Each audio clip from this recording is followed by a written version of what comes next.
Chaitanya Prabhu Nityananda Sri Advaita Gadadhar Shri Gaur Bhakta Hare Krishna Krishna Krishna Hare Hare Hare Rama Rama Rama Hare Hare.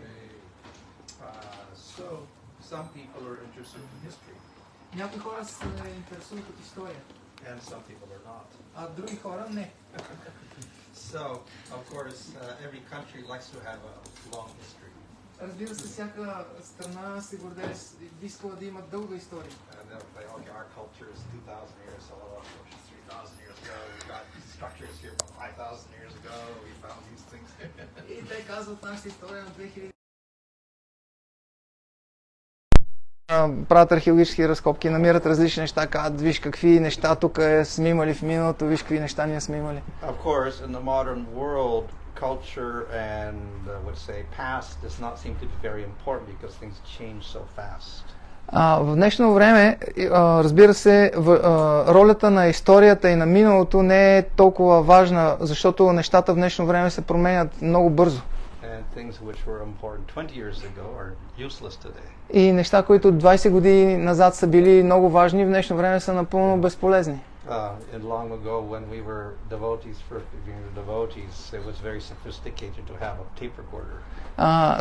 Примерно в един минал момент за преданните беше голяма работа да се здобиеш с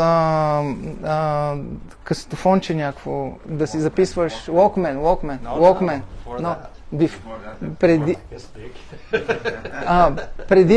Преди ерата на Walkman-а, някакво устройство за записване, магнитофон, което Прабхупад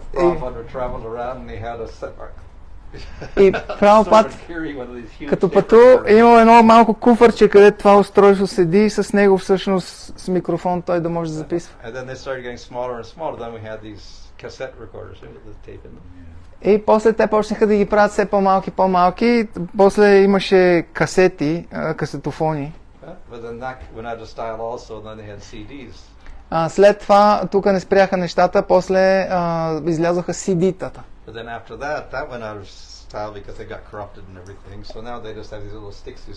И след това от CD-тата те обаче могат да се повредят дисковете и след това сега, нали, в днешно време с флашки хората просто вкарват едно нещо мъничко, някаква памет. So we have like 5 or 6 or 7 great changes taking place in communications over the last 30 years or so. И за последните около 30 години имаме поне 5-6 главни преломни момента в технологиите, свързани с комуникациите. И хората са обсебени от настоящето и не са много заинтересовани от миналото. Преди 100 години те не са разполагали с касетофони. Не са имали и също с какво да записват видео. 400 years ago, they didn't have airplanes, they didn't have trains. Преди няколко стотин години не са имали самолети, не е имало влакове преди повече години. Some cultures didn't have the wheel 3000 years ago. В някои култури колелото се появява чак преди 3000 години. Apparently the Egyptians didn't have the wheel. И изглежда, че египтяните не са разполагали с колело. So, you know, we've got big changes taking place throughout history. And this is just modern, more so-called modern history. И изглежда, че по време на историята сме свидетели на много големи промени и говорим само за модерната, така наречената по-нова история. But even if we take so-called modern examinations of ancient cultures, we'll find that the Vedic culture in India is very ancient.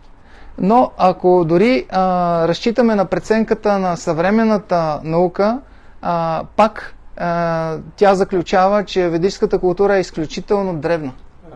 But it's remarkable also because other cultures from that time are also there, like Egypt and Assyria and other places, 5,000 years ago. И е забележително, че други цивилизации, които са присъствали примерно по същото време, преди 5000 години, като египетската и други цивилизации, в днешно време те са просто се стопили, те са просто напълно изчезнали.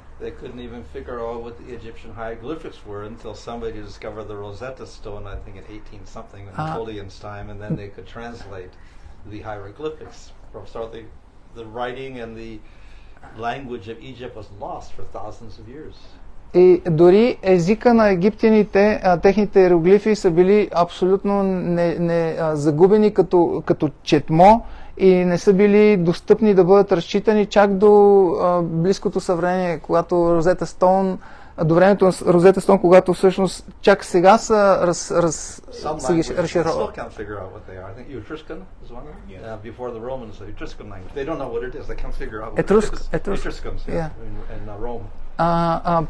Други езици пък, примерно като етруския преди римската цивилизация, са също голяма загадка и са неразгадаеми.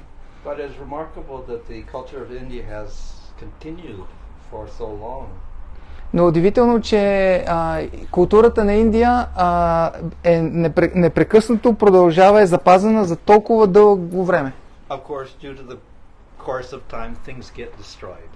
Разбира се, заради хода на времето нещата биват разрушавани. И примерно от това, което е било преди 5000 години, в днешно време не разполагаме с голяма част от нещата, не са останали много неща в съвременна Индия. Имаме някои каменни структури.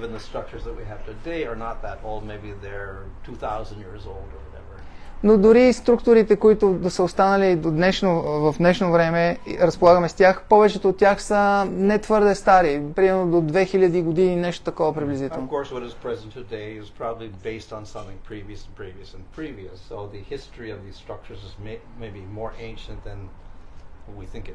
И разбира се, тези структури, които ние виждаме от миналото в днешно време, вероятно те са базирани на предишни структури, които са базирани на предишни, и по този начин всъщност ние виждаме някакво отражение на миналото.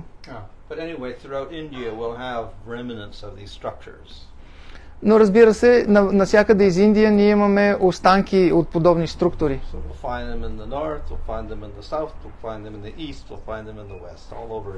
И навред из Индия откриваме ги и на изток, и на запад, и на север, и на юг, навсякъде.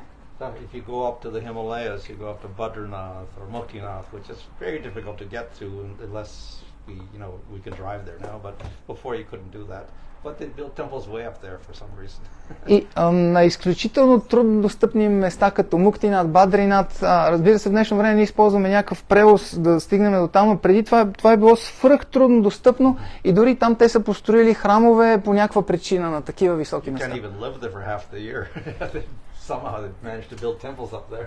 Там дори половината година изобщо не може, няма никакъв живот, никой под никаква форма не може да живее, недостъпно е, а те по някакъв начин са успели там да изградят дори храмове.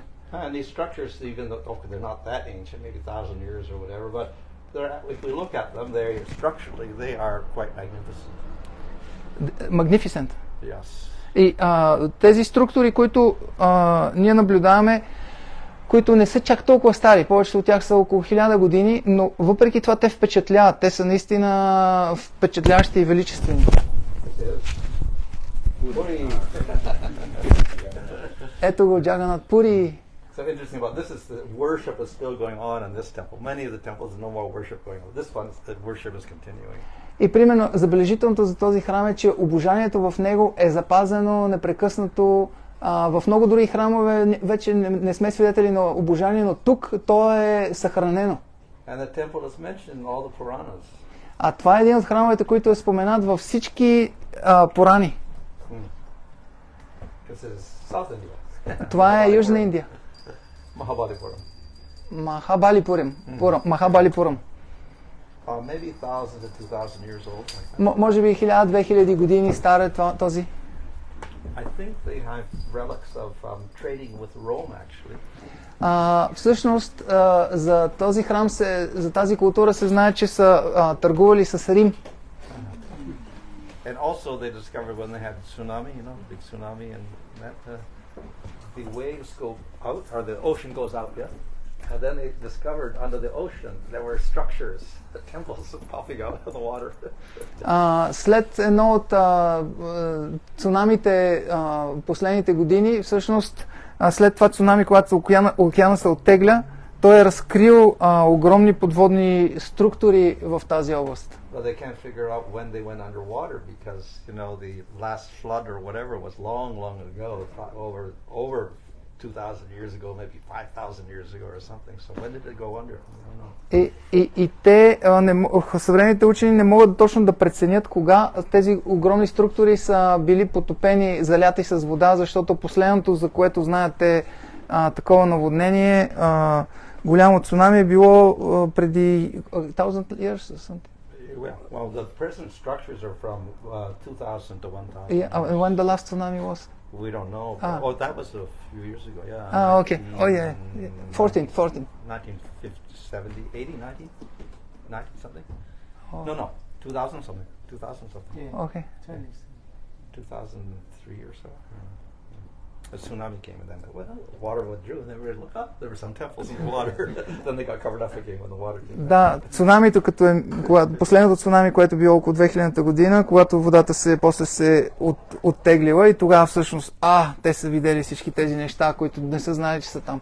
Of course, they have this whole theory now on the modern internet. You go there, the theory of the Great Flood 12,000 years ago, and before that there was Atlantis and all these cities that are under the water and they're looking for them.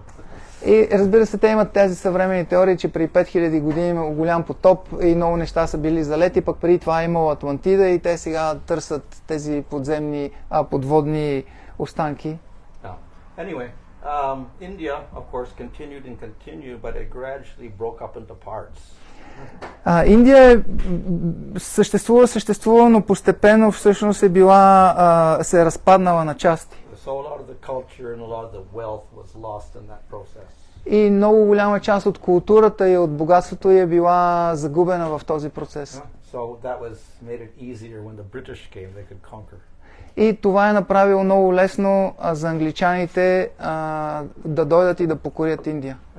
So what was left of the wealth was also very astonishing for the Europeans when they came.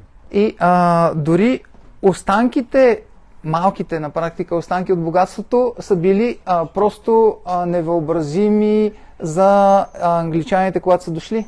Yeah, for a long time in Europe they wanted to come to India and then Columbus thought I'll go in the other direction, so he discovered America instead. Да, в търсене на Америка, в търсене на Индия, Колумб открива Америка, но всъщност и затова нали, северноамериканските индианци кръщава индийци, но те са търсили това, отивали са към Индия.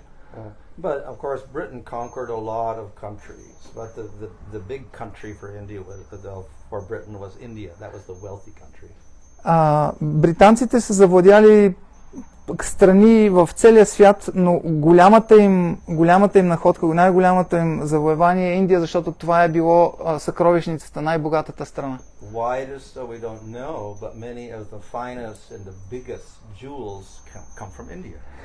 Защо? Ние не знаем, но много от най-големите, най-ценните и красиви бижута и скъпоценни камъни идват от Индия.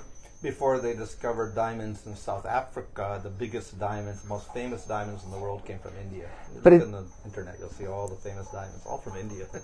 Може да видите каталог на най-известните диаманти в интернет и всъщност преди да започнат да добиват в Южна Африка, преди южноафриканските диаманти, всички най-големи, най-известни красиви диаманти са индийски. And they ended up in Britain. И те всичките се озовават в крайна сметка в Британия. There's a crown there, that's the king's crown or the queen's crown or whatever, prince, whatever his name, Charles is the king. Anyway, he has that crown. On the top is the jewel, the big diamond. That's from India.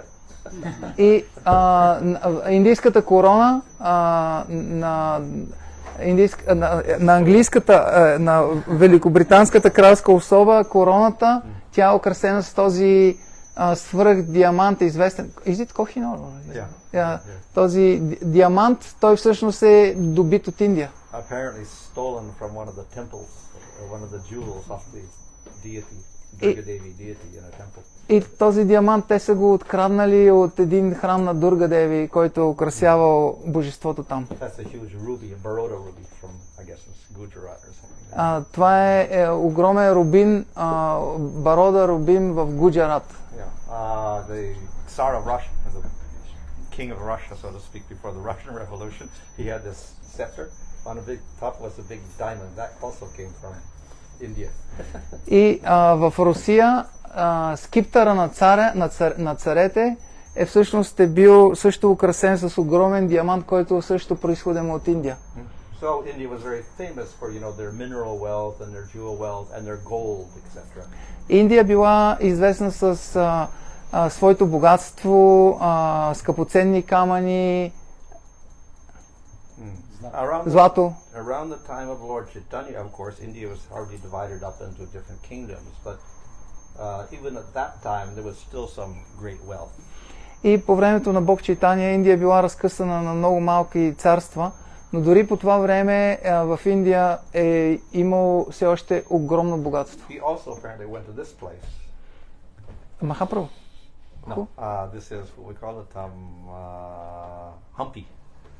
Това място е Хампи. This was the capital city of Krishnadeva Rai, who was also related to Puri, I think. Yes, his daughter married somebody, Orissa, king of Orissa's daughter. Somebody got married to Krishnadeva Rai. So anyway, he was famous in South India. So he was a great king. This is in Karnataka state. Това е в Карнатак. Това е било столицата на Кришна Дева Рай. Известен цар. Това е било неговата столица. So the Europeans managed to get there. Of course, they were welcomed. И европейците са били, те са успяли да стигнат до там и те са били добре посрещнати. But they were very astonished. They had seen, of course, the wealth of Europe, the kings of Europe and whatever, but they were very astonished by the wealth of this Deva Rai, who was one of the kings in that one particular area of India. И европейците, идвайки от Европа, те са били много добре запознати с европейското богатство на различните царе там и царства, но те били наистина потресени да видят съкровищата и богатствата на Кришна Дева Рай. The guest house was all the walls are made of gold. В тяхната къща за гости всичко било направено, стените, всичко било от злато. There's the marketplace there. Там има, тук се вижда, това е всъщност пазар. Това е normal markets have, tomatoes and mangoes and това е нормален пазар за зеленчуци, за плодове, за манго, за салата и за такива неща. But here they didn't have mangoes and that, they had rubies and diamonds and sapphires and emeralds. Изглежда marketplace. Пазара всъщност прилича на нормален пазар, но всъщност вместо плодове и зеленчуци всъщност е имало кошници, сергии и така нататък с скъпоценни камъни, диаманти и всякакви подобни неща. So the Europeans are very astonished by the amount of wealth in that one kingdom. И европейците били шестисани от количеството богатство в това малко царство. So this was maybe 500 years ago. И това е някакви 5000 години назад, по-малко. 500. Само 500 години. По времето на Махапрабху. Това е съвсем скоро. Of course, shortly after that, there was a big war, and I think that whole kingdom, the son of King Deva Rai, he was defeated, and the whole kingdom was sacked, and all the wealth disappeared. Plunder. Nobody knows where it went. Disappeared. Разбира се, малко след това имало война и всъщност сина му на Дева Рай загуби войната и царството било разпиляно и цялото това богатство изчезнало. Никой не разбрал къде то се стопило. Различни златотърсачи все още се опитват да го намерят. Разбира се, това е материално богатство. History, India's got a very, very good record. They established the first university in the world. Но през годините Индия има, всичко това е много добре документирано. Примерно в Индия имаме първия в света университет учреден. I think in the Western world, the library at Alexandria is very famous, which was destroyed in I think 280 or something like that. But this is before that. This was before that. Alexandria Library. How many years ago? That was about 200 AD. It was burned. 280. AD. Before. After Christ. After Christ. Yeah, something like that. Let me look it up. Примерно на Запад едно от най-известните културни средища, Александрийската библиотека, тя е била около 200 години след новата ера, била опожарена. So they established the first university, so they were very interested in education, they had libraries. And this was much earlier, right? Yeah, this is earlier, 700 BC. А това е 700 години преди новата ера, много преди Александрийската. So they were very interested in knowledge and preserving knowledge and transmitting knowledge. И всъщност в индийската култура те са били изключително заинтересовани от придобиването на знание, съхранението на знанието и предаването на знанието. We know even in the modern day, Ayurveda is very famous. И знаем в днешно време, примерно, Аюрведа е много известна. Of course, in Bhagavatam it is said that Dhanvantari, an avatar of the Lord, who actually appeared, millions of years ago, he established the Ayurveda system. Разбира се, ние знаем, че Данвантари, който е инкарнация на Бога и се е появил на практика преди милиони години, той всъщност е дал на човечеството Аюрведа. In the more modern times, 2500 years ago, Charaka and Sushruta were the sages who wrote down certain texts. Но в много по-нови времена, преди 2500 години, Чарака и Шушрута са два мъдреци, които са всъщност записали много такива юрведични текстове. Those texts are still available today. И тези текстове са си налични, достъпни са в днешно време. More than that, they still study them. Нещо повече, те все още биват изучавани. They have Ayurvedic universities, so you can get your doctorate or your PhD or whatever in Ayurveda. Има study these texts from 2000 something years ago.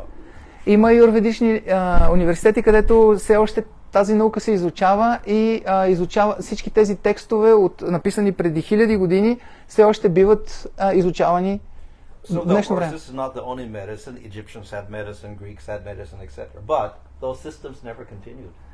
Разбира се, това не е единствената медицина. Египтяните, други култури са имали своята медицина, но нито една от другите не е била съхранена да продължи до днешно време.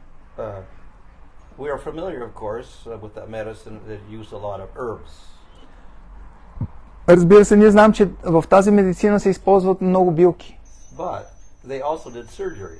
Но не само това, те са правили хирургия, операции. Sushruta, one of the great authors, he's the father of surgery. Шушрута е един от тези древни автори, той се счита за бащата на хирургията. Surgery actually in the modern world only started maybe 400-300 years ago or something. А хирургията в съвременния свят, съвременния вид е започнала само преди няколко стотин години, около 400 години примерно. For about 1,300-400 years or so, it was forbidden to cut open a body in the Western world. Пък преди 1000 години, 1300 години в християнския свят подобен тип операции, такива неща, това е било християнския свят, това е било абсолютно забранено. So nobody knew it was actually inside your body. They were just guessing at it. И те не са знаели какво всъщност се съдържа в тялото, какво има вътре. Разбира се, те са правили догадки. And the only way they would guess is they looked at the old Greek texts and they tried to figure out from the Greek text what was where the heart was, where the lung was, where the stomach was. They didn't know. They couldn't open a body up because it was forbidden. И понеже е било абсолютно забранено да се отварят телата, те са използвали гръцки текстове, където да получат някакви илюстрации, напътствия какво има вътре, къде се намира сърцето, какво има от другата страна, кое къде е. But when finally they did start opening up bodies, they found all the Greek knowledge was wrong. The heart was in the wrong place, the stomach was in the wrong place, everything was in the wrong place. И когато в крайна сметка те почнали да отварят телата и изведнъж видели много голямо несъответствие с гръцките текстове, видяли, че сърцето не е там, където там пише другите неща, всичко е на други места. This, of course, also led to the idea of great suspicion of old texts, because what they're saying you can't believe. И на Запад това довежда до много голямо подозрение, че и съмнение, изключително голямо съмнение в верността на древните текстове, защото започват да виждат разликите. Also, the astronomy also came from the Greeks. Астрономията също идва от гърците. But then they started, Renaissance and Galileo and Copernicus and all these people. Then they found out everything was wrong. И тогава обаче през Ренесанса, Галилео, Коперник, всички тези хора почват да правят открития и изведнъж виждат, че всичко от това, което до тогава се е считало за установено, е било погрешно. So because the traditions were wrong and rejected them, they have a great suspicion of traditions. И заради това, че традициите били по този начин компрометирани, те загубили вяра изобщо във всички древни традиции. So the language in India is also very interesting. Езика в древна Индия е много интересен сам по себе си. And even the Europeans were very interested because they found that the Sanskrit language had a basis, and that some basis on which all the European languages were based. И европейците всъщност били изключително заинтригувани, тъй като те установили, че този древен език е корена на европейските езици. You'll find in most European languages you'll have words which are very similar to Sanskrit words. И в повечето европейски езици ние откриваме думи, които са много сходни с санскритски думи. So the language is interesting because, of course, it gave rise to many languages. But another thing, of course, is that it evolved very early, and it's a very complex language. Some languages are very simple. Друго много интересно е... Complicated in another way. Едно от интересните черти на този език е, разбира се, че от него произлизат много други в последствие, много други езици. Но друго интересно нещо е, че той е изключително сложен език, още в самия си зародиш, в най-първоначалната си форма, което е изключително удивително. Съвременният английски език, той се е развил предимно през последните 300 години.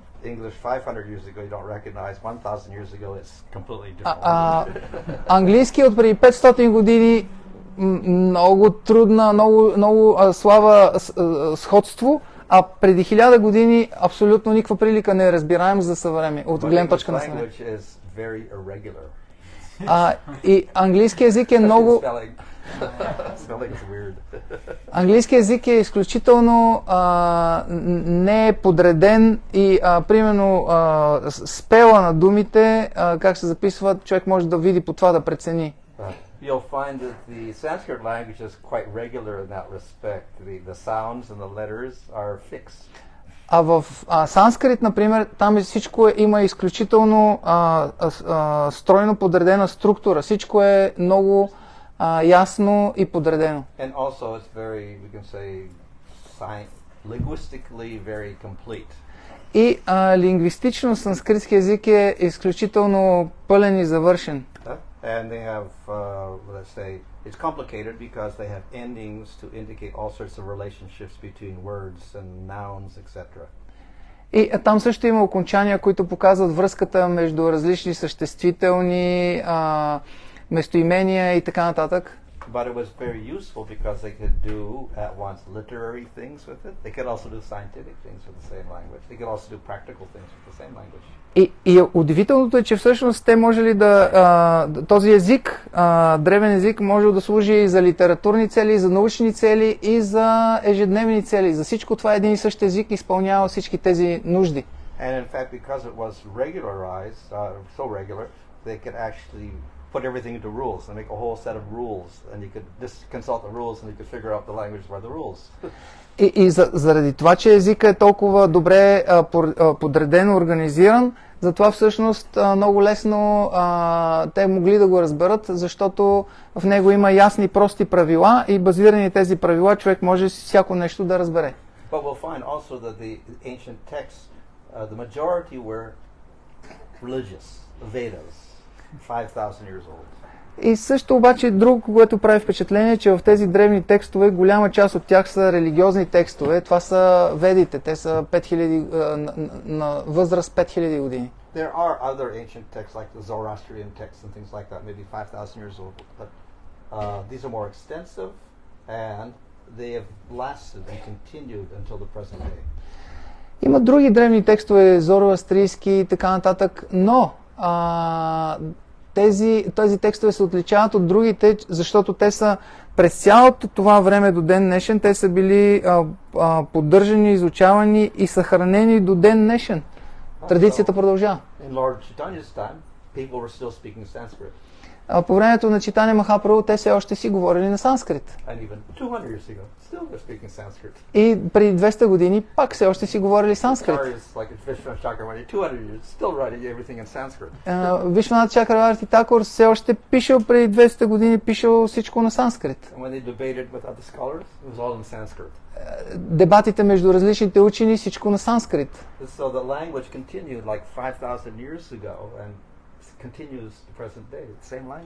И този език, той непроменено съществува и е жив и от преди 5000 години, през вековете до ден днешен, той е същия този език. Няма прецедент с друг език, който да е съхранен по този начин.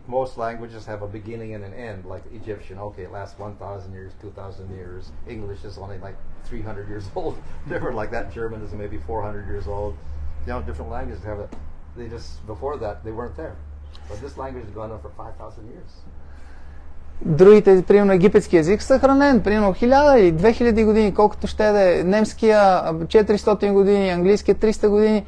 Обаче, какво са тези кратки периоди? Санскрит е съхранен от хилядолетия до ден днешен. So Panini, who was also a grammarian who made the famous grammar, he also founded linguistics. He was very interested in how human beings make sounds that form words. Панини е друг мъдрец, който бил изключително заинтересован от фонетиката и от това как хората произвеждат всъщност в своя апарат, произвеждат различни звуци и той е направил много известна граматика. So I think in the modern world maybe it's 100 years old, linguistics, but he started, before Christ he was doing this, studying the, sounds you make with the mouth and the nose and the teeth and the tongue and whatever.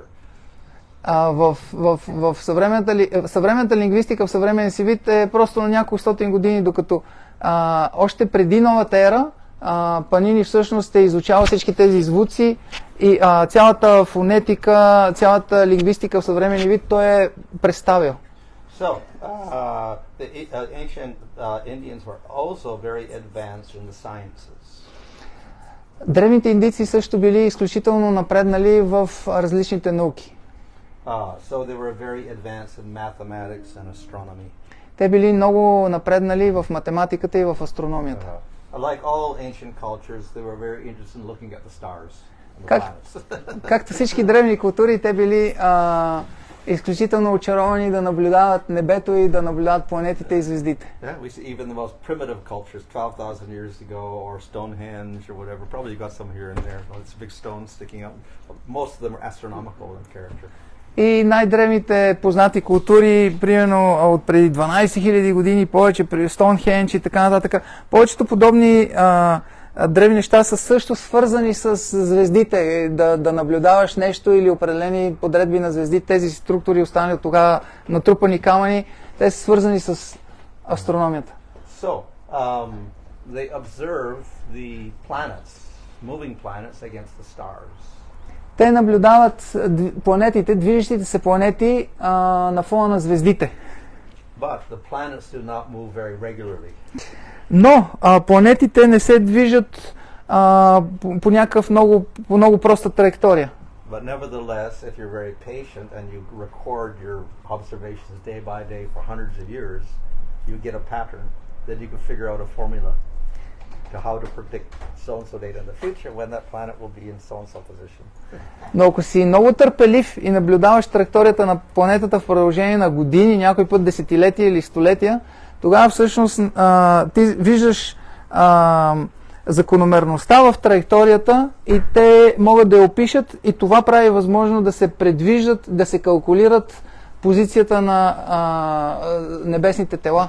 So they made observatories to get the correct observations. They recorded all that. They kept recording it. Then they had to go over it and try to figure out. And to figure out, they have to use very complicated mathematics. И съвременните хора, всъщност, използвайки тези древни астрономични съоръжения, да повторили, нали, пак записали всички тези измервания, наблюдения и така нататък. И за да могат да възстановят всички тези калкулации и изчисления, те трябва да приложат изключително сложни изчисления. So our present number system actually comes from the ancient Vedic number system. Например, нашата система на цифри за числата е изцяло базирана на древната индийска система за числата. И разбира се, нулата, която играе огромна роля, тя идва, разбира се, също от Индия. В много култури нулата отсъства. И затова всъщност е било, това е възпрепятствало изключително много определени вид изчисления. We have Roman numerals. Ever know Roman numerals? Yeah. It's very complicated because you get big long numbers like this, like a 340 is a huge long number like that. It's very complicated system. И примерно, ако видите римската система на числата, там е нови елементи се въвеждат и големите числа, за да можеш да ги записваш, използват нови елементи, всичко е много сложно. But we know that in ancient India they were very fond of huge numbers like billions and trillions, etc. You see the life of Brahma is trillions of years, but they never conceived of that in any of the countries of the world, that big numbers like that. But they have tons of numbers like this. И в Древна Индия огромните числа, огромните порядъци са били нещо изключително обичайно. Примерно живота на Брахма, който е стотици трилиони години. Ние нямаме такова нещо в другите култури. Никъде другаде те не оперирали свободно с подобни величини. So anyway, the mathematics is very advanced, and Aryabhata is one of the famous mathematicians. He's accredited with the zero. И разбира се, математиката била изключително напреднала и Ариабата е всъщност този учен, който в днешно време на него се отдава заслугата за въвеждането на нулата. He also explained eclipses like we have in the modern world with the whole idea of the shadow of the moon coming in front of the sun and then the shadow of the earth on the moon, etc. for the eclipse of the moon. И той дал това обяснение на слънчевите лунните затъмнения, които в днешно време съвременните учени приемат, а именно сянката на различните небесни тела, когато застават едно между друго пред слънцето. He also had this idea of a spherical earth that rotates on an axis. Той също така имал тази идея, че Земята представлява някакъв сфероид, който се върти около своята ос. Which is like 1500 years before Galileo and all these people had to come with the same theory. Което е 1500 години преди тази концепции да се появят изобщо в Европа чрез Галилео.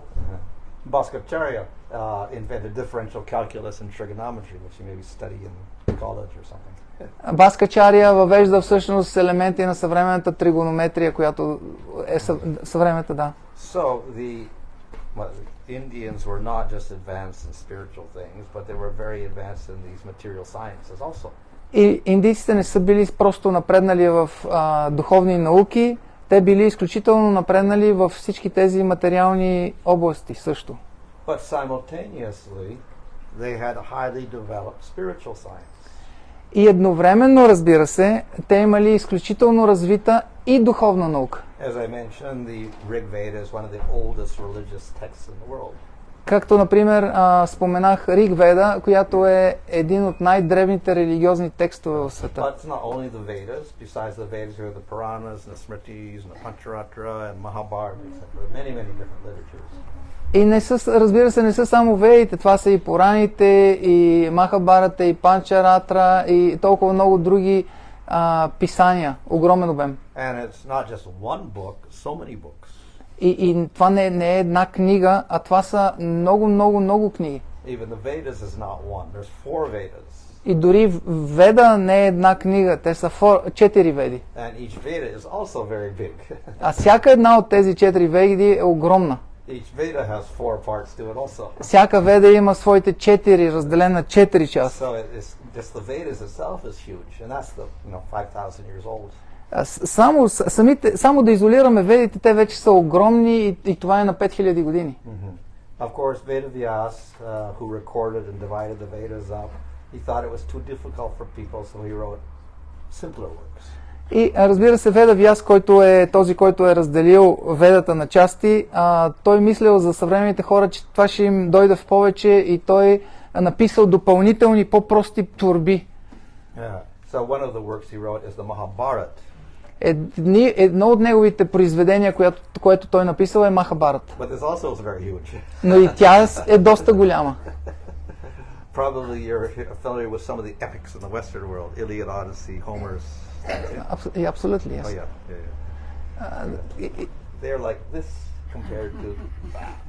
They're so small compared to the Mahabharata.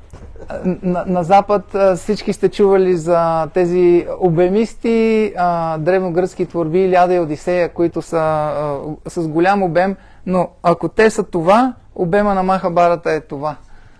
But there are other epics also, so we also have Ramayana, another huge epic. Но това е един от многото епоси. Пък имаме и Рамаяна, която също е голяма по обем, много голям епос. Now the thing about these also, they're still known in the modern world. What's known in the modern world? The Mahabharata. Yeah. И всички тези творби, те не са нещо от миналото, те са съхранени, те са достигнали до нас в съвремен, ние разполагаме с тях в съвременния свят. They're still popular now. Те са популярни до ден днешен. And of course in the Mahabharata we have Bhagavad Gita. И разбира се, вътре като част от Махабарата имаме Бхагавад Гита. So if we can't read the whole Mahabharata, at least we can read the Bhagavad Gita. И ако не може да се справим да прочетем цялата Махабарата, може да прочетем поне Бхагавад Гита. And as I said, these were very popular works, not only in India, but they spread. Their influence spread throughout Asia and Southeast Asia. И разбира се, тези творби са разпространени само в Индия, ами навред из Азия и в Юго-Источна Азия. Yeah, you'll find in Thailand now and Indonesia. Yeah. The influence of Ramayana is very, very prominent. В Тайланд, в Индонезия влиянието на Рамаяна е много ясно изразено.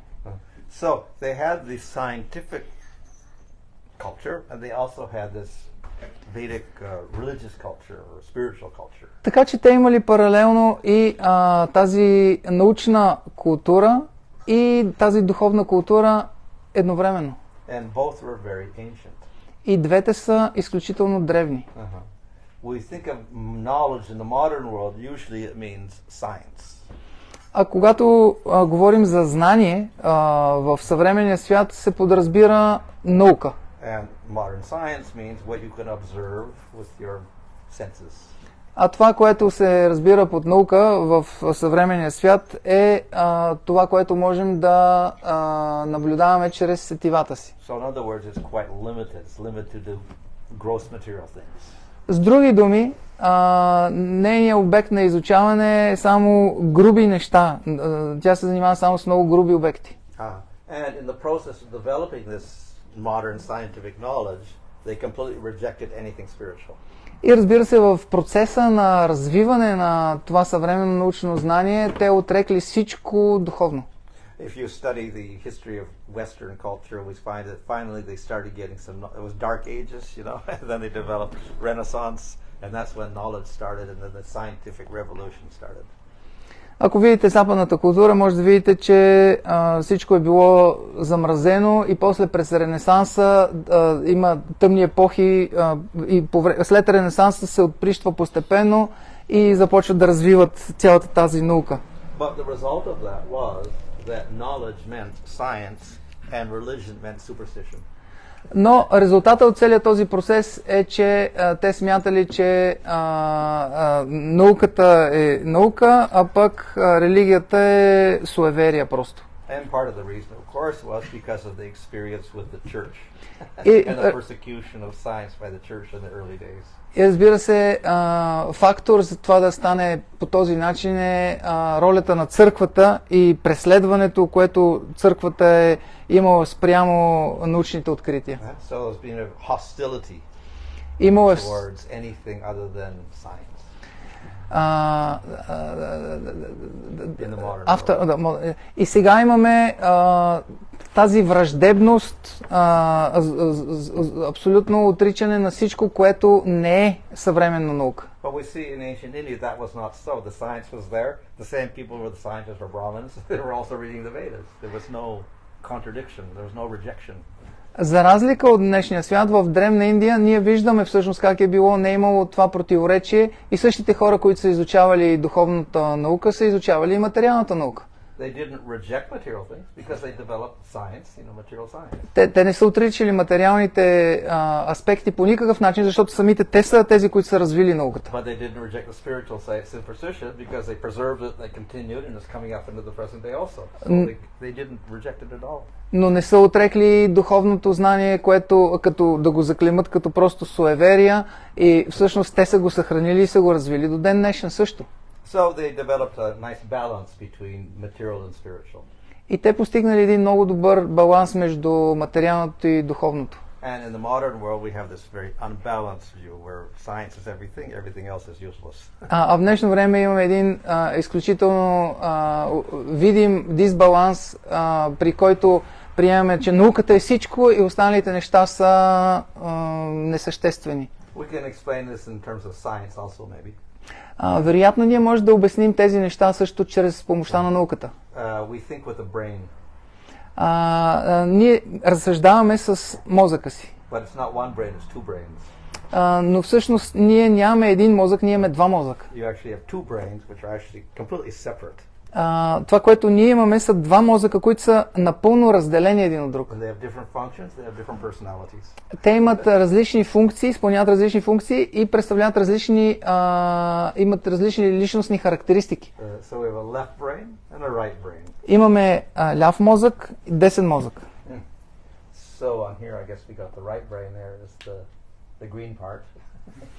И десния мозък е тук зелената част, дясното полукълбо. Тук, където на картинката пускат хвърчила, всичко е природа.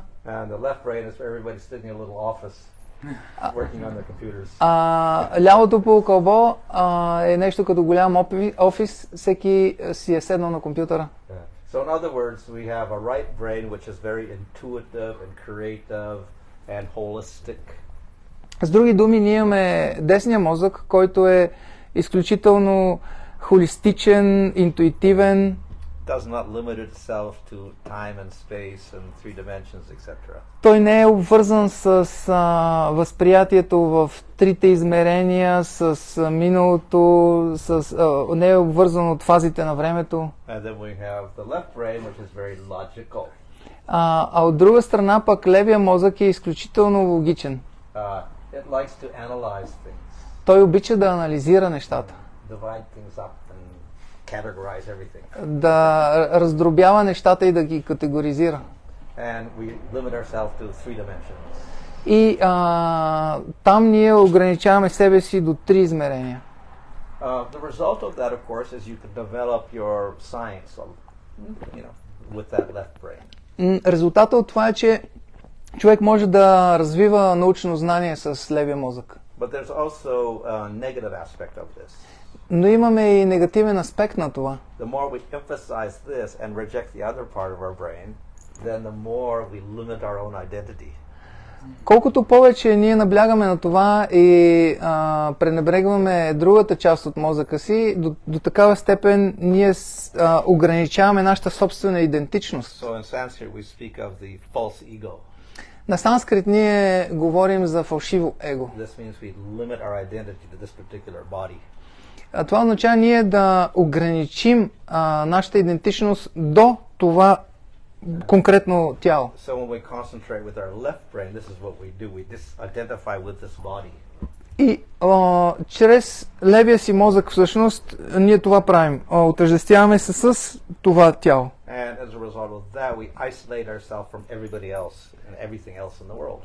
И правейки това, ние изолираме себе си от всичко останало и от всички други в света. And then we have to see everything as competition. И по този начин ние възприемаме всички останали, всичко като съревнование, And this will lead to stress. което води от своя страна към стрес. Of course, we see in the modern world that's one of the main problems, stress. И в съвременния свят това е един от основните проблеми, стреса. And then that gets worse, at least emotional problems, behavioral problems, mental problems. И разбира се, имаме поведенчески проблеми, умствени проблеми, всевъзможни подобни емоционални проблеми. So in other words, if we emphasize that left brain too much, as they are doing in the modern world, we end up with a lot of problems.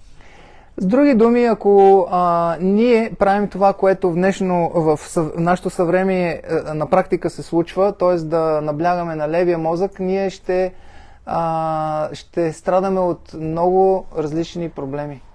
This, of course, not only affects individuals, everyone ends up depressed and stressed, but it also affects the whole society, because they all think in terms of me and mine and personal identity, this is mine, this is yours, etc., and then we have wars.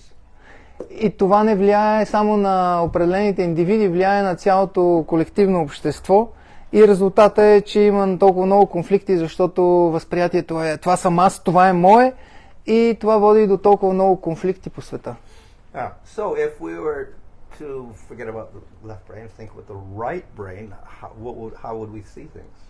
Добре, забравете сега за левия мозък. Ако ние се фокусираме върху десния мозък, как тогава ние бихме виждали нещата? The right brain does not analyze things and identify parts and things like that logically.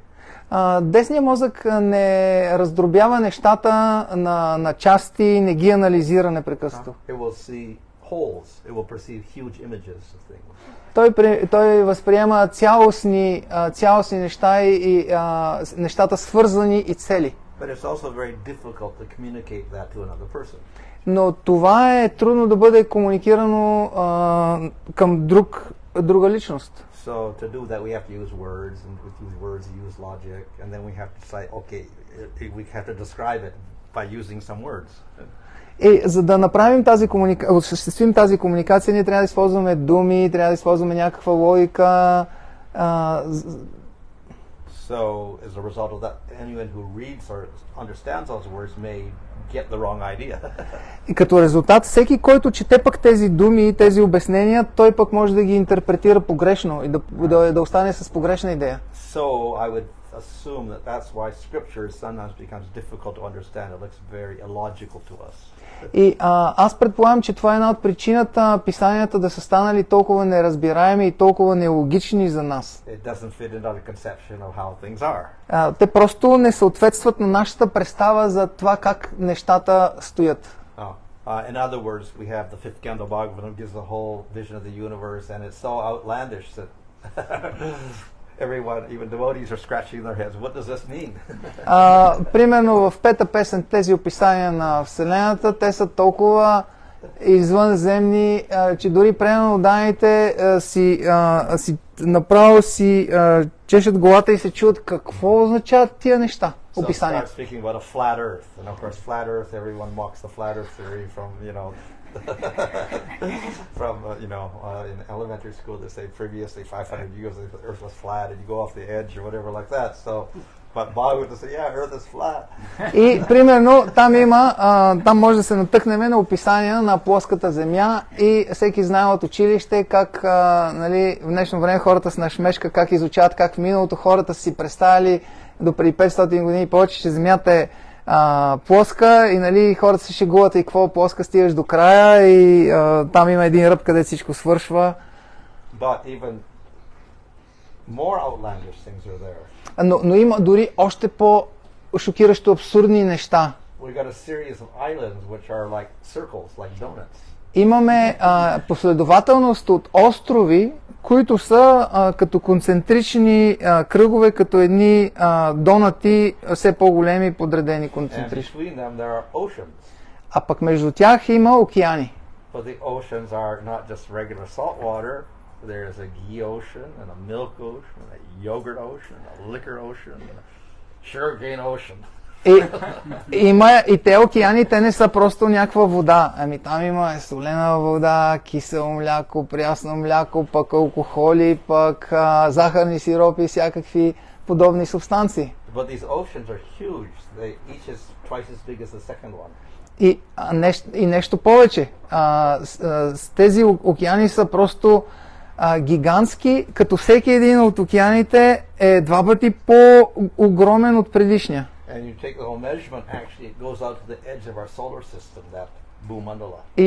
И ако се обърне внимание, обърне се внимание на самите размери, всъщност размера отиваме на размер колкото цялата Слънчева вселена, тази Бумандала.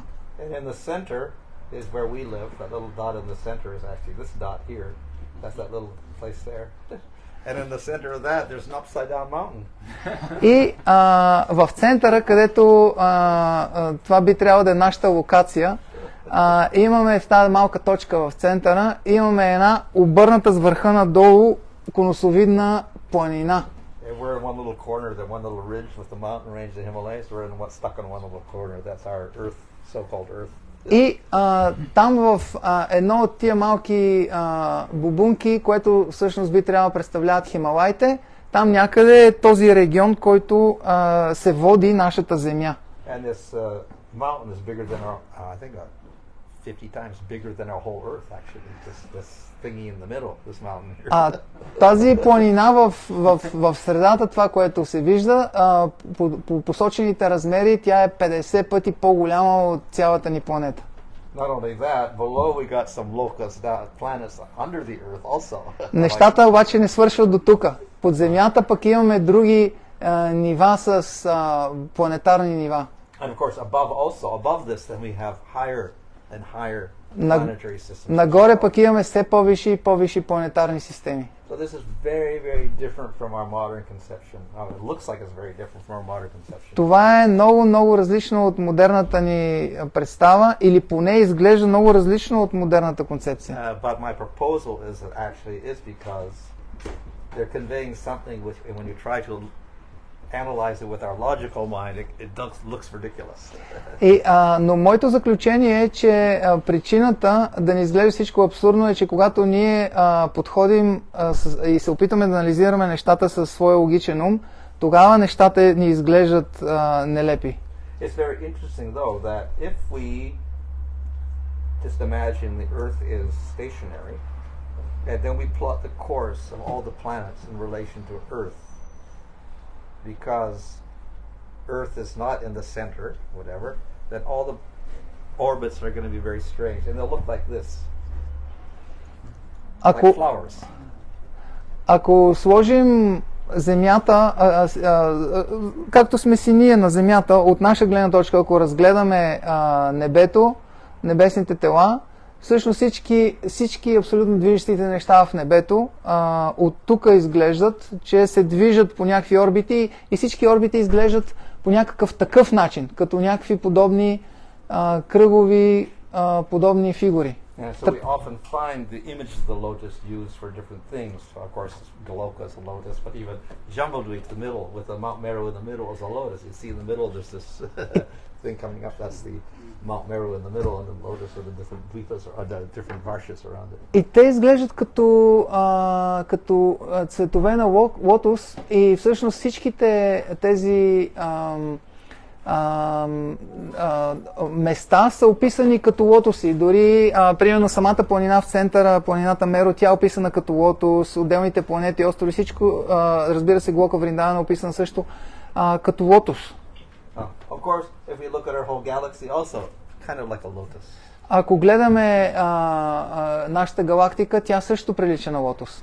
And if we take the present theory of what the whole universe looks like, it also looks like a lotus. И ако with the thingy in the middle again.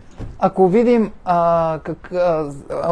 представата на научната представа за съвременната научна представа за Вселената, тя също напомня на лотос, даже с този централен ствол. So maybe by these descriptions they're trying to convey another vision of reality and planetary systems and solar systems and galaxies and the whole universe. И може би писанията се опитват да ни дадат друга гледна точка, друга перспектива, чрез която да възприемем галактиките, света, всичко наоколо. But how could they know about this? Но как те са могли да знаят за това? Well, of course,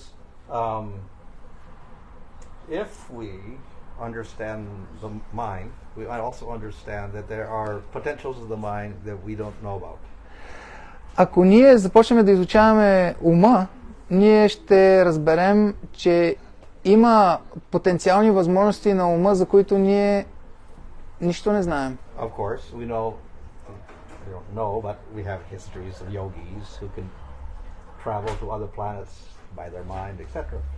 Ние имаме истории, които описват различни йоги и така нататък, които пътуват от други планети и така нататък.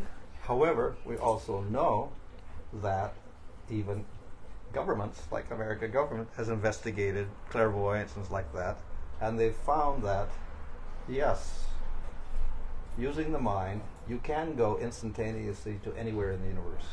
И дори съвременни научни институции, примерно, както, which one? American one?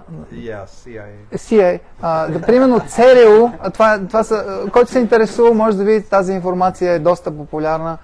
Because Russia was doing the same thing. Има един период от миналия век, когато руснаците и американците, ЦРУ са били изключително, са провели много сериозно, са отдали много време да изучават научно различни екстрасенси и различни неща в тази сфера.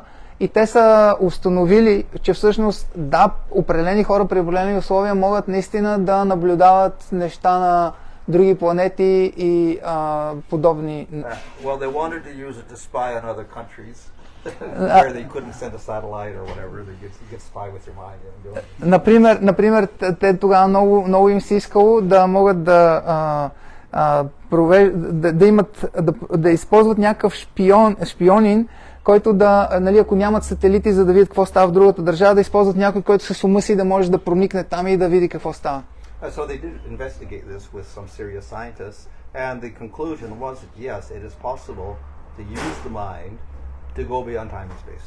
И те провели серия експерименти с всичките ресурси, с които разполагали, и достигнали до експерименталния извод, че да, възможно е с помощта на ума да отидеш отвъд ума и отвъд времето и пространството. And they did that to go to the moon, the other side of the moon, and to go to other places around the world, and also even to go to Jupiter.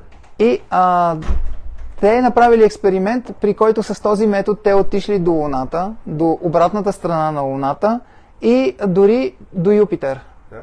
So therefore, even our human mind can be developed by certain methods to access all sorts of information in the universe. Така че установено е, че дори нашия човешки ум може да бъде развит по определен начин, така че да достигне до различни места и нива в тази вселена. С колко време разполагаме? Има ли някакво no time limit? Okay, anyway. Until Mangalarati. Well, the solution for, or let's say the lesson we learned from the ancient culture is we should try to balance these two parts of the mind. Решението, което имаме от древното знание, е, че ние трябва да балансираме тези две области от нашия ум. If you look in the Bhagavatam and other Vedic literature, we'll find the whole conception of our mind is quite different from modern psychology. Ако погледнем Бхагаватам, може да видим, че цялата представа за ума е много различна от съвременната психология. In fact, they don't even talk about the brain. Те дори не споменават мозък. They talk about the subtle body. Те обаче говорят за финното тяло. Which is actually what these scientists are talking about now when you can go into other dimensions and, travel around the universe. That's using your subtle body. Това е всъщност, което ученици са използвали, за да могат да достигнат до други места в Вселената. Това е всъщност пътуване чрез финното тяло. Но това е един друг аспект на материята. That's why we say don't go into yoga because you get cities and you can also but that's all material, so you're still stuck in the material world with that. След това ние казваме, примерно, не дей твърде, нали, да се увличаш по йога твърде много, за да развиваш тези мистични сили, защото тогава ти ще бъдеш това нещо ще те блокира развитието ти. But more important than that, of course, is the atma. Но по-важно от това, разбира се, е атма. This is the actual you, that's the conscious particle. Това е истинският ти, това е съзнателната частица. So some scientists are getting up into the subtle body a little bit now, but they haven't got as far as Atma. They think that the subtle body is actually the Atma. That's like the universal consciousness or something like that. But actually, it's still material. Atma is behind that. Някои съвременни учени се мъчат да изучават тези неща, но те достигат до заключението, че the universal consciousness is the Atma. Is this what is the conclusion they make? They think that. Which is their misconception. И те достигат до извода, че всъщност Атма е цялото съвкупно вселенско съзнание, което не е така. Те се заблуждават.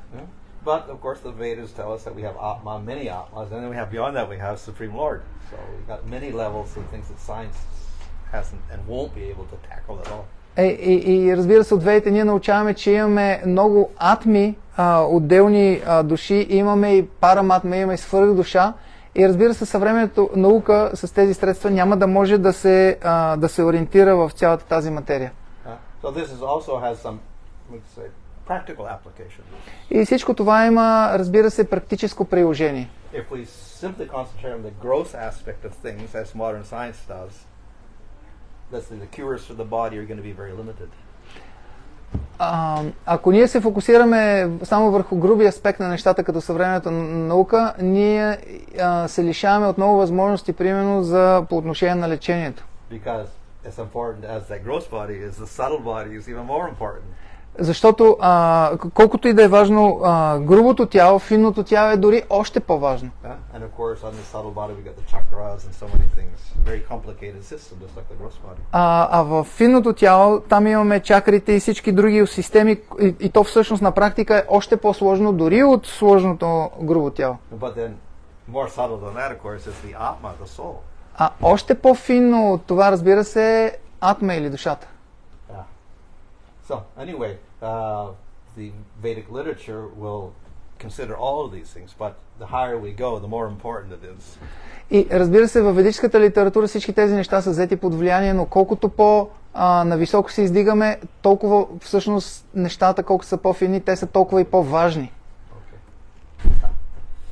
Anyway, getting back to the brain again, or we talked about the left brain and right brain. Връщаме се обратно към мозъка и говорихме за левия и за десния мозък. This is modern medical science. Това е съвременната медицинска наука. Not mentioned in the Vedic literature. Това не е дискутирано във ведическата литература. But they discovered this one little gland stuck in the center of your brain, kind of between the two parts of your brain. Между двете полукълба на мозъка има един малък дял. And it's there before you're born. It's developing in the womb. It's there, and it stays throughout your life. But nobody knows what it's for actually. Why is it there? How do the human being get? Why is it there in the human being? Why does it get that? What's it for? Той се развива много рано, още в зародиша и ни съпровожда през целия ни живот, но не е изяснена неговата функция, за какво служи. So some advanced scientists and alternative scientists are thinking that this actually is the spiritual gland. И всъщност някои учени, те спекулират, че това е всъщност духовния ни нервен възел. Not directly spiritual because it's material, but at least it will help connect the two parts of your brain back together again and make you sane. Не е съвсем духовен, но е много важен материален, защото свързва двете части на мозъка и те прави да можеш да функционираш като нормален човек, да не си напълно And of course it's also called the third eye. Наричат го също, разбира се, имаме и идеята за третото око. So it can also open you up into your subtle body and then you can get into interdimensional travel and all sorts of things like that. Това също е вход към финното тяло и това отваря вратите към пътуване между измеренията и подобни неща. But as I said, we have to go beyond that also because we have the Atma and we have Supreme Lord, so there's so many higher levels of science which are not touched by this. Но ние трябва да отидем отвъд това също така, защото Атма е по-финна и има толкова много области на науката, които съвременната наука изобщо не може да се докосне до тези нива. However, we can also take the opposite approach. Може да приемем и противоположен подход. Instead of trying to work our way up this way, we can work bottom down. Вместо да работим отдолу нагоре, ние може да подходим отгоре надолу. Но за да приложим втория подход, тогава трябва да приемем авторитета на ведическата литература. Където там се постулира, че има върховен Бог, има атма. И ни се дава метод, чрез който може да реализираме атма и да реализираме Бога.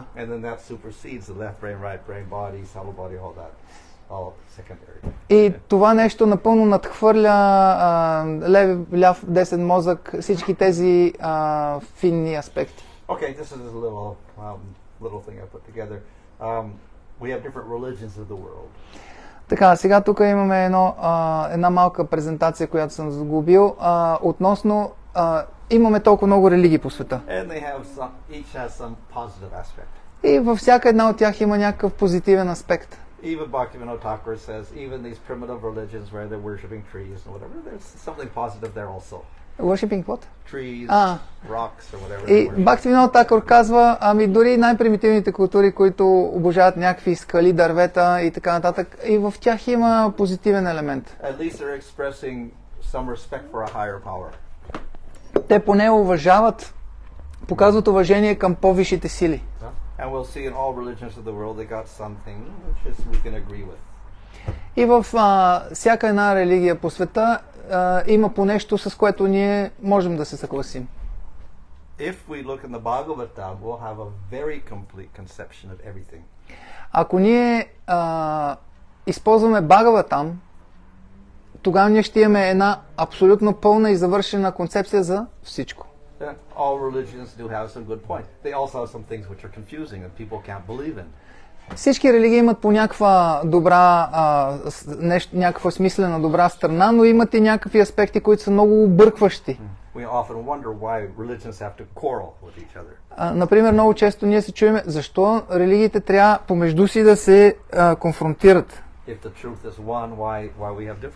Ако истината е една, защо имаме различия? Бхагаватам разрешава този проблем много добре. It includes all the concepts that we have in all the religions. Той включва всички концепции на всички религии в себе си. So we have the Brahmana aspect, which most religions will accept. Some impersonal something is there.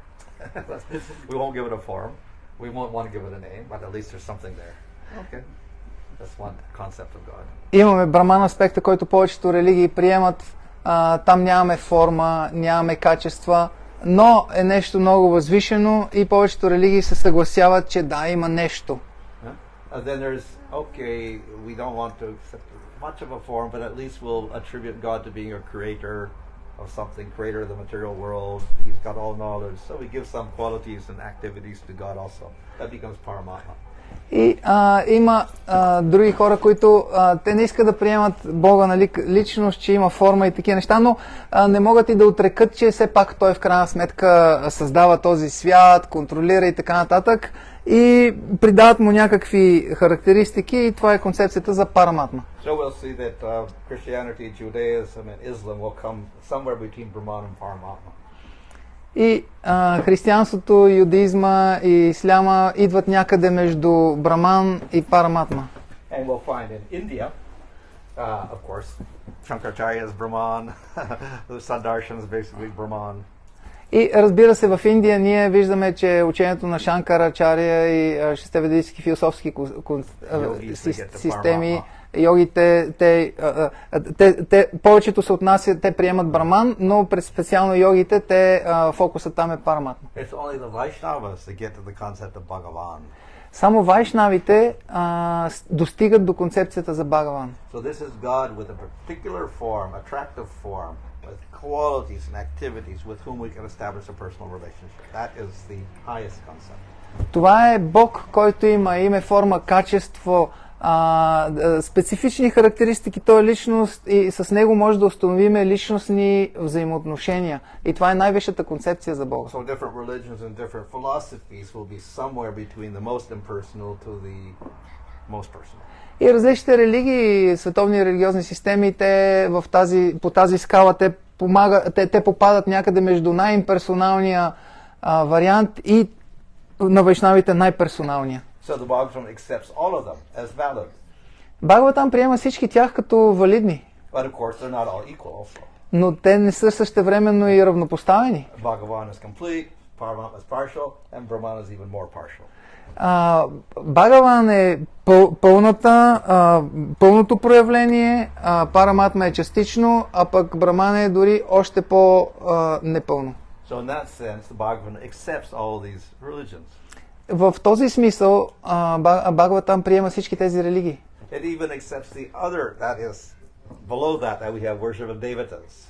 И приема дори и още по-нисши нива, като примерно тези, които обожават полубоговете. It's of course not really approved, but it's tolerable. То не е в пълния смисъл от гледна точка на Бхагаватам одобрено, но може да се изтърпимо е.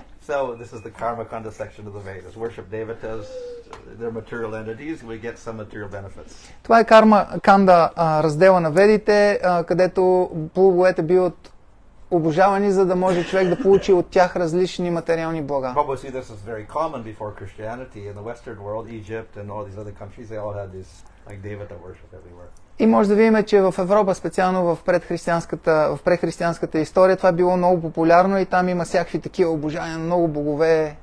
So it's approved on one level, but it's the lowest level. И в известен смисъл то е прието, но е в същото време считано за най-нисшето ниво. At least it creates some regulation and a recognition of some higher power. Поне създава някаква регулираност и също така признава по-висша сила. So the devotees, the Vaishnavas go further because we accept Bhagavan as a final form. And of course we all accept one God. Вайшнавите отиват още по-напред и ние, разбира се, казваме Бхагаван и приемаме един Бог. But if God is all powerful, why is he limited? So we say one God, many forms. Но ако Бога е всемогъщ, как може тогава ние да го ограничим? И за това естествено, че имаме един Бог, но той има много форми. And because he has many forms, it doesn't have to be a human form. He can be in fish form, he can be a turtle form, he can be in snake form, he can be a bird form, he can be a horse form, he can be a lion form, any form. И понеже той има толкова много форми, те не са ограничени до човешки, може да бъде риба, птица, може да бъде лъв, може да бъде всяка от тези форми. And they're all beautiful, they're all perfect, they're all eternal. Те са всички красиви, те са съвършени, те са вечни. So this, in other words, the Bhagavatam philosophy is very flexible because we can fit all religions within it in one sense. Plus we have some superior aspects like this idea of many forms of God. И тази Бхагавата система е изключително гъвкава. Тя вместява в себе си абсолютно всички други системи и представи.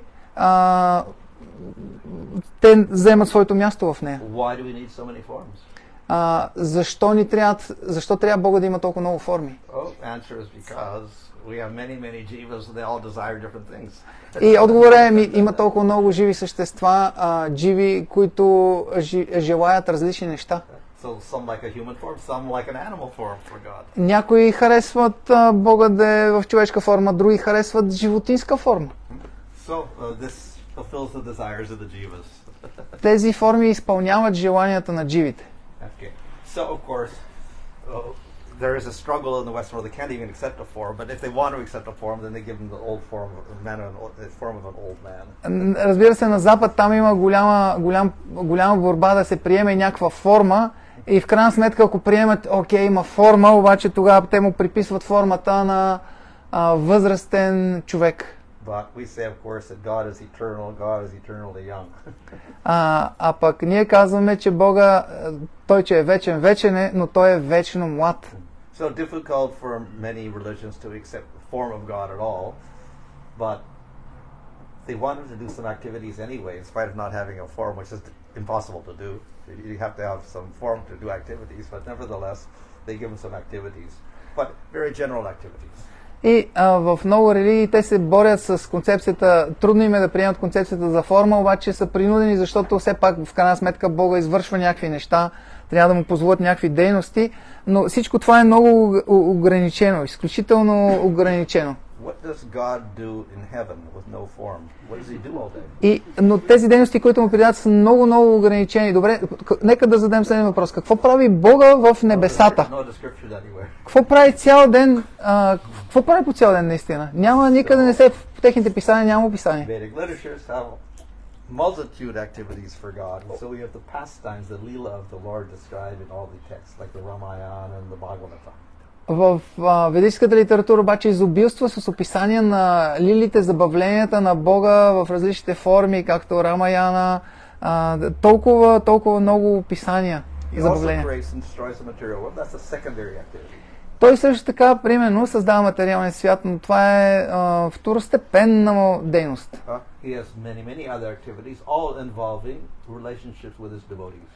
Той има много други дейности и всички те включват в себе си взаимоотношенията му с своите преданодани.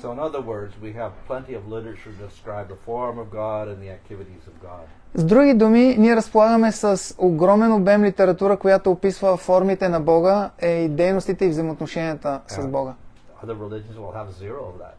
Другите религии имат нула от тези неща. Now, they also have a concept in, especially Christianity, not so much Christianity, I guess somewhat Islam and in Judaism. God is a punisher. В християнството някъде, но не толкова в християнството, повече в юдаизма и в исляма, те имат, там е много застъпена концепцията за Бога като съдия и съдник, този, който наказва. But that concept is completely absent. God is full of love. При нас тази концепция напълно отсъства.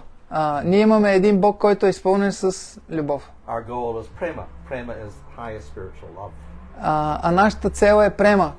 Према е най-висшата духовна любов. So therefore, when we represent the forms of God, it is the form of Krishna or Rama, etc., in a loving relationship.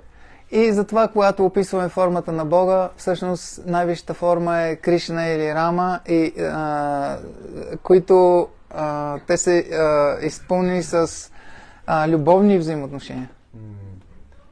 Another philosophical problem, or maybe a psychological problem, is why do we suffer? Друг философски проблем и може би психологичен проблем е защо страдаме. If God is all merciful, he shouldn't let us suffer.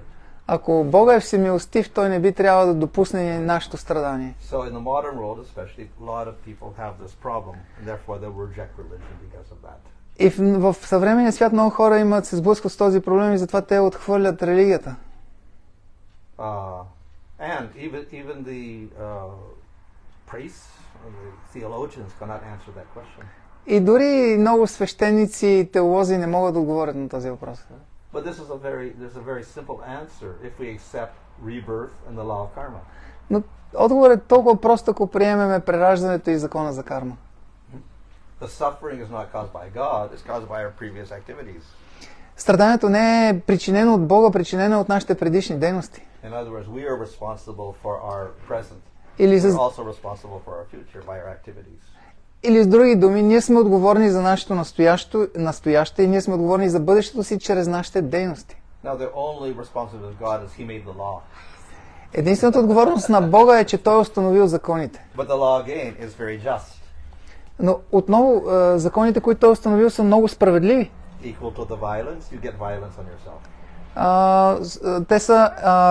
Тези закони са еднакви и ако човек извършва насилие, той получава насилие. Причиняваш ли страдание на останалите, всъщност ти получаваш също страдание. И обратното на това е, че ако пък ти правиш добро, тогава доброто ще те споходи.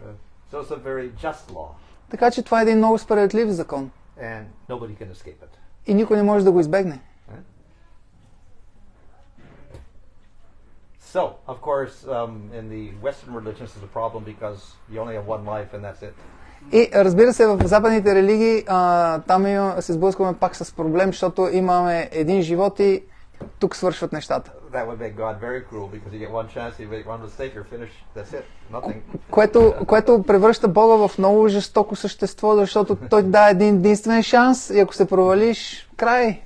So very basic in the Bhagavad Gita, second chapter, we have the idea the soul is eternal, it never is born, never dies. That's a basic concept of the whole throughout Vedic literature. И още във втора глава на Бхагавад Гита ние имаме една много основна концепция, която е фундамента на цялата ведическа литература, а именно, че душата е вечно съществуваща. So you get many chances. Така че ти получаваш много възможности, безброй много шансове. Getting chance after chance, learning forever. Може това да продължи до безкрайност, да получаваш нова възможност да се научиш. So many religions say, okay, this is the religion. If you don't do this, you're finished. И много религии има тази концепция, ако ти не правиш тези неща, с теб е свършено. So as we see in Bhagavad Gita, Krishna is very liberal. If you can't do this, do this. If you can't do this, do this. If you can't do this, do this. А в Бхагавад Гита виждаме Кришна колко е либерален. Той казва, ако не можеш това да направиш, направи това. Ако не можеш и това, направи това. So he doesn't give one path, he gives karma yoga, jnana yoga, stanga yoga and bhakti yoga. Той не дава само един път, той дава бхакти йога, карма йога, гьяна йога, штанга йога. And according to your qualification, you can do any of these and it's permissible. И в зависимост от условията ти можеш да избереш своя път и това е разрешено. At the same time, he doesn't say they all equally get the same goal, but at least you can do these things and gradually you can progress to the highest. В същото време той не казва, че те са на едно и също ниво и водят до една и съща цел, но в същото време всички те са достъпни и можеш да ги използваш постепенно да се издигаш до все по-висша цел, докато стигнеш до най-висшата. So, in other words, the Vedic literature is, we can say, all-encompassing. С други думи, може да кажем, че ведическата литература е всеобхватна. And even though people in the Western world may not understand about Krishna or whatever, at least they can also understand that concept of unconditional love. И въпреки, че западните the Western people that cannot understand what they cannot. Krishna, Rama, forms of God, whatever. Въпреки, че западните хора не могат да разберат, те се объркват от идеята за различните форми на Бога, Кришна, Рама и така нататък, но поне могат да разберат, че най-висшата цел, най-възвишеното нещо е любовта към Бога. Say, okay, the highest goal is unconditional love. I think everybody will agree. Ако ти кажеш, че безусловната любов е най-висшата ценност, тук всички биха могли да се съгласят. So that is the ultimate goal of all the Vedic literature. И това е крайната цел на цялата ведическа литература. And of course, it presents many forms of God you can worship, many different paths, ultimately the path of bhakti. И разбира се, има много форми на Бога, които могат да бъдат обожавани, много различни пътища за напредък и разбира се, най-висше е пътя на бхакти. So, anyway, okay, fine. Okay. Аре Кришна.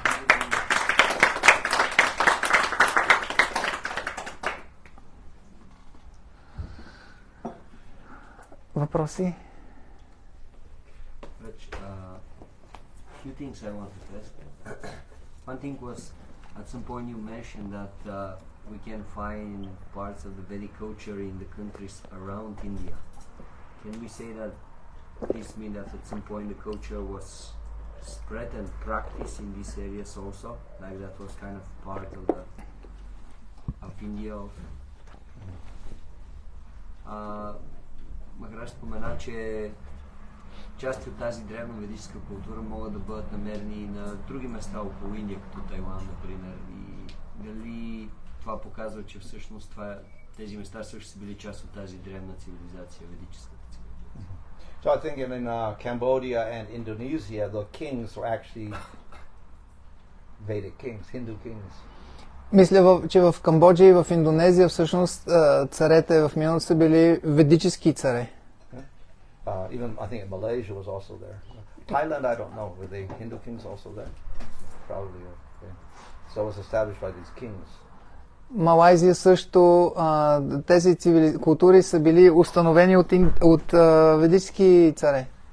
However, like the Ramayana kind of spread into China, I don't think that wasn't through Hindu kings or anything, but somehow I think the monks brought the story over. The Buddhist monks brought the story over, became popular in China. Рамаян също популярна и в Китай. Всъщност буддистските монаси вероятно са занесли тези истории на там.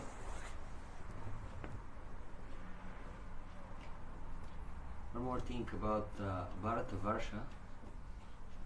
So sometimes they say, like when they make Vedic yagyas, they say Bharatavarsha, Bharatakande. So what is the difference between, like, what is the earth? Maybe this is too technical question for now, but if you can say something. What is the Earth is which part? Is like part of the 9 Varshas or is something different? Why they say Bharatavarsha, Bharatakande?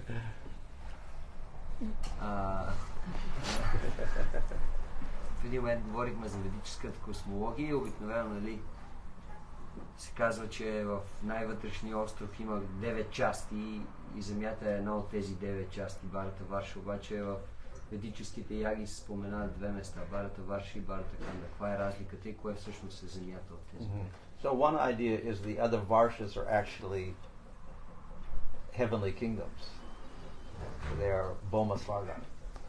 Една идея е, че другите варши са всъщност небесни царства и те са всъщност земна сварга. So we can't even go there. До там дори нямаме достъп, не можем да стигнем там. So what we see of Earth must be just Varsha, that one area there. Така че това, което ние виждаме е само Бхарата Варша, само една определена област. You start with a ship from our Varsha and you travel. Can you reach some of the other Varshas? Well, you can't because they're heavenly planets. So our karma won't allow us to go there. С кораб не може да се тръгне и да се стигне до други варши по проста причина, че кармата ни не го позволява и няма да е осъществимо.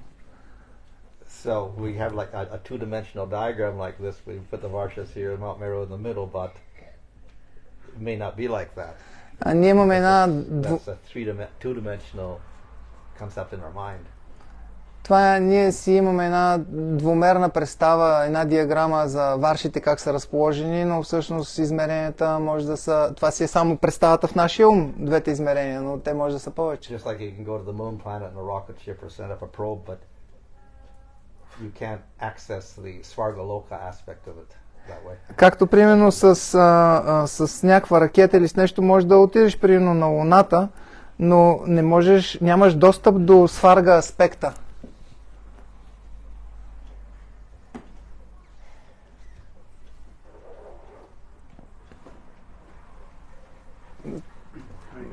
Thank you very much for your nice presentation. I was wondering about in the pastimes of Lord Krishna, it's described that demigods like Lord Brahma and Lord Indra, they were not able to recognize Krishna when he was in Vrindavan. So it seems that not only they were not able to recognize the form, the two-handed form, but they were not able to recognize the name Krishna, because everyone was calling him Krishna. And my question is it that is the reason for this that in different Kali Yugas the Lord appears in different form and in different name, meaning that we know that in Kali Yuga, for instance, Yuga Dharma is chanting the Lord's name. So does that mean that in different Kali Yugas, different name of Lord is the Yuga Dharma? Въпросът, който задаваме е, че от забавленията на Бог Кришна можем да видим, че в неговите забавления в Вриндавана той не е разпознат от полубогове като Брама и Индра и изглежда сякаш те не само не разпознават като форма в горката му форма, но и също името Кришна не могат да го припознаят като това на техния обожаван Бог. Естествено, последствие те разбират за това. И моят въпрос се състои в това дали причината за това е, че другите кали юги, когато Бога се появява, той пристига в друга форма и е под друго име. И това е свързано с юга Дарма за Кали юга, за което се казва, че повтарянето на святото име и въпросът е дали в другите Кали юги се повтарят име на Бога. So the Devatas are conditioned to think of the Lord in a majestic way. Полубоговете те са обусловени така, че да ограничени се по такъв начин, че да възприемат Бога по един величествен начин. So they can appreciate Vishnu and the other avatar forms and even Krishna and Dwarka. But Krishna in Vrindavan is a little bit different because he's not very majestic at all. He's running around in the fields with his cowherd friends and throwing food around and playing tricks on people and stealing butter and doing all sorts of things that don't look like God at all. И примерно те могат да оценят и да разпознаят форми на Бога като Нараяна, Вишну, обаче дори и Кришна в два ръка, защото той проявява величествени, могъщи забавления форми. Обаче Кришна на село в Вриндавана, който търчи бос, прави шеги, краде масло, всички тези неща, това за тях е... те там не могат да видят Бога. So, Krishna only appears once in the day of Brahma. So, at the other times, population and Devatas also, they worship these other forms. And they're all majestic forms. И Кришна се появява веднъж в деня на Брама. През цялото останало време Кришна появява толкова много други форми и през цялото това останало време те обожават тези други величествени, могъщи форми. So there's 1,000 Kali Yugas and there's always the Yuga Dharma of Sankirtan. Има 1000 Кали юги, винаги има Юга Дарма, Санкиртан. But our particular Yuga is a little special. Но нашата Кали юга е специална. One, of course, is because Lord Chaitanya comes. Едното нещо е, че Чайтаня Махапрабху He's not a regular Yuga avatar. He is not different from Krishna. идва и той не е просто по разписание аватарата за Юга Дарма. Не, той е самия Кришна. And he teaches not just non-Sankirtan, but Krishna's name. И той не само, че дава нам Санкиртан, а той дава името на Кришна. And why Krishna's name? Because he is in the mood of Radha, and he wants people to worship Radha and Krishna. А защо дава името на Кришна? Защото той самия е в настроението на Рада и всъщност той иска хората да обожават Рада и Кришна. But this only occurs once in the day of Brahma. Но това се случва единствен път в деня на Брама.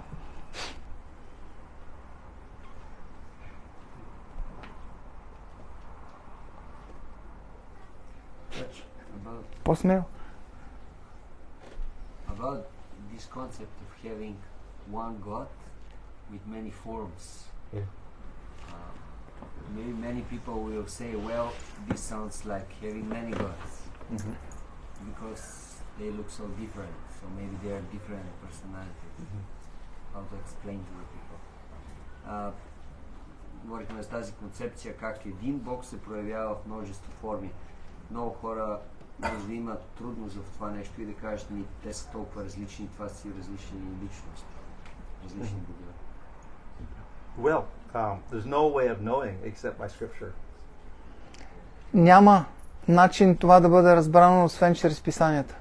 And most scriptures don't mention any form. А повечето писания не споменават никаква форма. Then we are in Vedic religious form, but we have many forms. But we accept scripture. If you accept the Vedic scriptures, you can accept that. If you don't accept the Vedic scriptures, you won't accept. Ако приемеш ведическата литература, можеш да го приемеш, но ако не я приемеш, няма как да го приемеш. But if you want to use material logic, the logical explanation is if God is all powerful, why can't he take any form he wants, which is a spiritual form and eternal?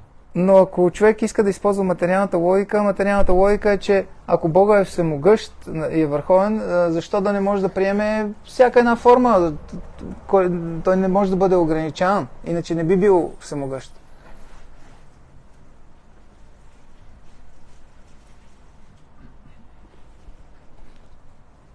Да разбера как да разгранича въображението или фантазията от реалността, от истината, за която говори той като за ума, за дясното полукълбо и всъщност тези неща, които умствените, които те пътуват за другата страна да видят на луната и така нататък. Как може да разграничим дали е реалност това нещо или фантазия? Къде е място на фантазия в това цялото нещо? Специално за тия експерименти, дето са правили ЦРУ и ти... Къде е мястото на въображението Okay. He's asking, speaking about experiments like these psychic experiments like seeing the other side of the moon and Jupiter and these kind of things. He's asking how to discriminate the real experience from the imagination regarding this kind of experiences. Okay. Well, they did experiments using reputed scientists. Специално тези експерименти, които бяха споменати, те са проведени от уважавани учени. So there was no way he could cheat. Този човек, който са използвали те, нямало е как да ги надхитри, да ги подведе. And then they had repeated experiments. И те са провели многократно експериментите. And I don't know how it's percent, maybe 60, 70%, 80% sometimes accuracy. И съпоставката, която са правили те, е довела до, те са установили над 70% достоверност, съвпадение. So the conclusion of the scientists, Hal Puthoff was a scientist. Who? Hal Puthoff. Hal Puthoff. The first name is strange. Puthoff. Хел Путов е един от учените, които провежда тези експерименти. Той е някакъв квантов физик. Може би украинец. Той е бил всъщност тогава, той е бил директора на тази програма. So his conclusion after all the experiments was that phenomena is true. Неговото заключение след всички тези експерименти е било, че този феномен е истински. And it looks like mind is a real substance. It's a real thing. It has force behind it. И изглежда, че ума е истинско явление и има някаква субстанция, има някаква сила зад него. But it's beyond time and space. Но е неограничен във времето и пространството. And it's also in everybody. И е наличен, присъства във всеки. But only if you cultivate or train it, then you can use it. Но само ако го култивираш и го тренираш, можеш да го използваш. That was his conclusion. Това е било неговото заключение. So the other scientists also have come to a similar conclusion. Други учени са дошли до подобни заключения.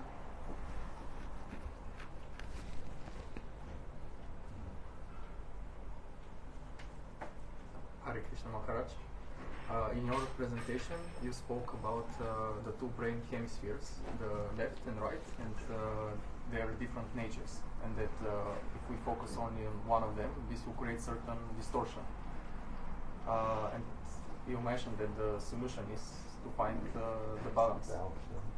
But my question is how to actually achieve this balance, especially in this fast-paced society in which it's quite difficult.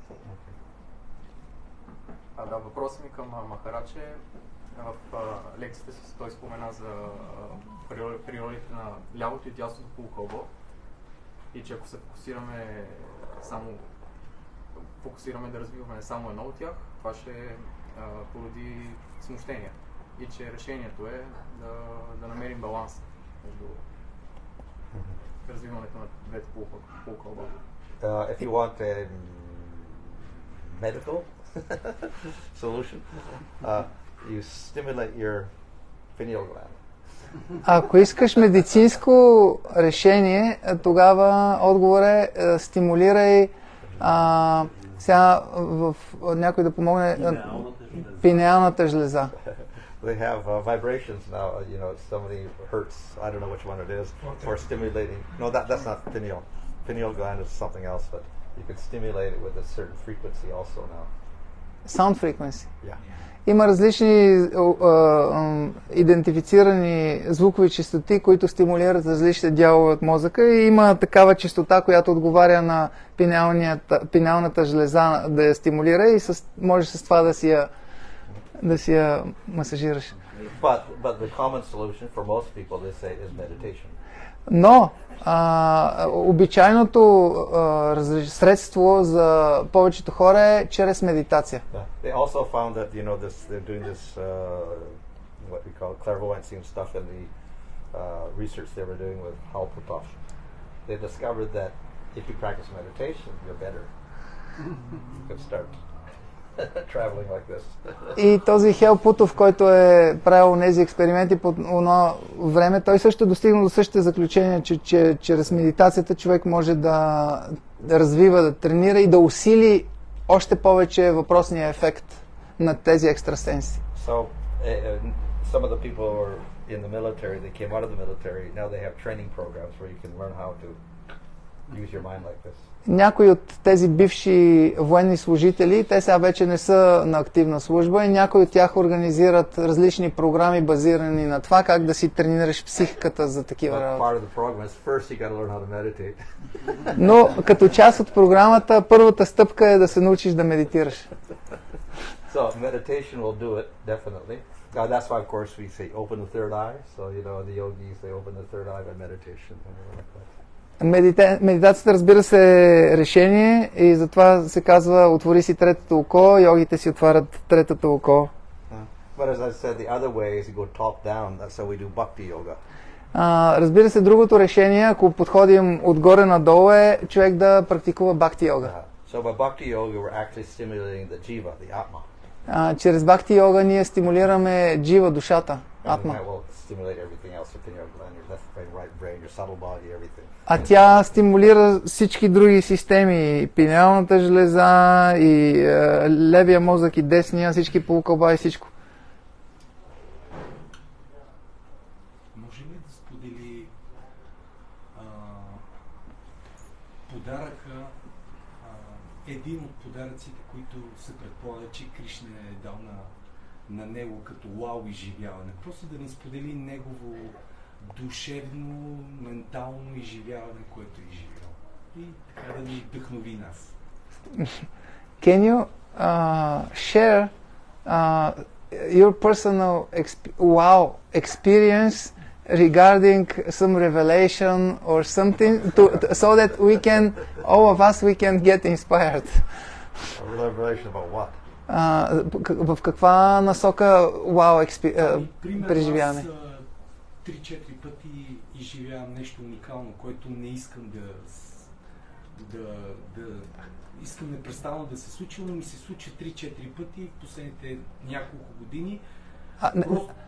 Въпросът му е, за да може да отговори, просто от какво естество преживяване? Аз ще дам с мене пример. Примерно чувам божествена музика, която я чувам за няколко секунди, но е толкова велико състоянието, че не ми се иска да го губа. He is giving example with his own experience and he is saying, like for example, sometimes I hear heavenly music which is so sublime that I do not want this never to end. I do not want to lose this. And he has several such experiences which are like his personal realization. So he wants to... Did I have an experience? No, I didn't. Sorry? I didn't have an experience like that. Той няма такъв тип преживявания. Неговия, просто да... Той дава пример, нали, че he is giving example that this is his case, but he wants to hear something which you experienced, which could be inspirational for the... Well, the thing is that we can try different things. There's so much information available now but it's much safer to follow scriptural guidance. Сега, в днешно време ние имаме достъп до феноменално количество информация. Има много неща, до които имаме достъп. Обаче най-безопасният начин за нас е да следваме напътствията и предписанията на древните текстове. And of course for us, and we say we concentrate on chanting Krishna's name. И разбира се, в нашия случай, нашето главно напътствие е да повтаряме имената на Кришна. And through that everything is accomplished. И чрез това нещо ние можем да постигнем всички останали неща. So we're more or less starting at the top, and by getting the top thing straight, that everything else adjusts in the world and in ourselves. И ако ние приложим този върховен метод, тогава останалите по-долни нива, те ще започнат да се подреждат и по отношение на нас и на целия свят.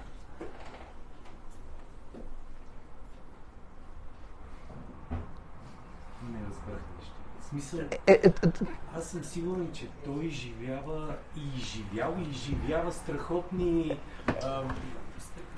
He's convinced that you have some experiences and you used to have and you're still having and these kind of things. He's convinced, so he insists that you share something. If they're secret, they should remain secret. Sorry? If they're secret, they should remain secret. Но ако нещо е тайно и поверително, то трябва да остане тайно и поверително. Има и такива неща. Maybe after the next classes, if we like prove we are qualified, maybe. But some may pass the test, some not. So.